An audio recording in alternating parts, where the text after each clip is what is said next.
Before you can start building your retirement savings, you need to get in the door. And in the world of 401k plans, that means meeting certain eligibility requirements set by your employer within limits set by federal law.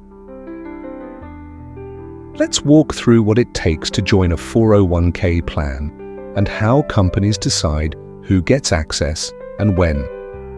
When a company decides to offer a 401k, they don't just flip a switch and open the plan to everyone. They have to define who's eligible and when those eligible employees can begin participating. Under federal rules, particularly ERISA, employers have flexibility, but they also have boundaries.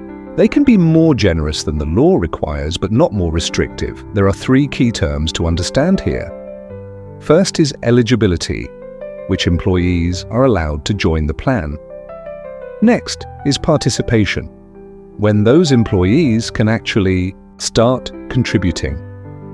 And finally, there's accrued benefits, the amount of retirement savings an employee has earned or been allocated at any point in time. So what are the typical limits?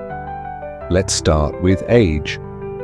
A plan cannot require someone to be older than 21 to participate. That's the legal maximum. But employers can let employees in earlier and, for example, at age 18 or 19. They just can't set the bar too high.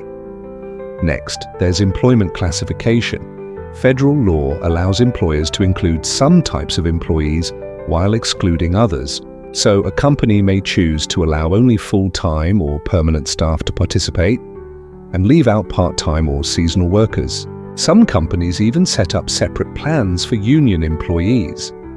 Then there's service. How long an employee must work before being allowed to join the plan? Here, the law says a company can't make you wait more than 1 year, but again, they can be more generous. Many companies skip the wait altogether. If a plan does set a service requirement, it must also define how service is measured. ERISA allows several methods.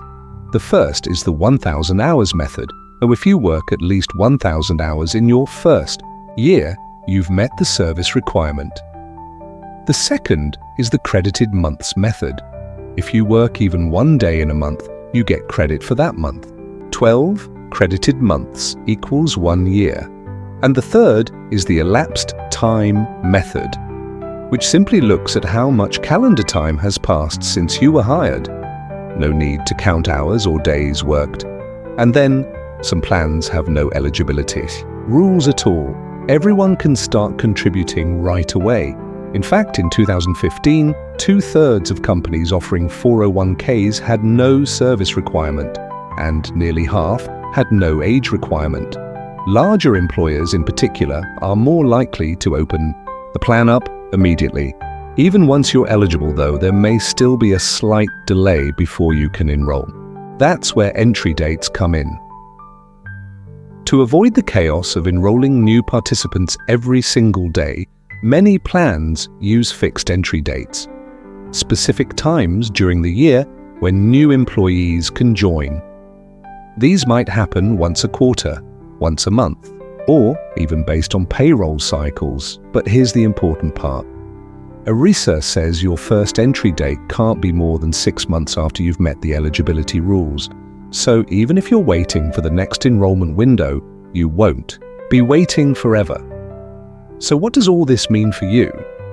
When starting a new job, it's worth asking, how soon can I join the 401k? Are there age or service requirements? And when is the next entry date? Knowing the answers helps you plan your savings and make sure you don't miss out on valuable time in the market. Coming up next, we'll walk through the nuts and bolts of 401k contributions, how much you can put in, when to start, and why it pays to start early.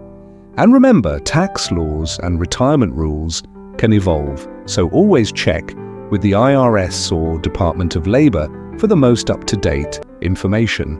Thanks for tuning in. You're one step closer to mastering your money and your future.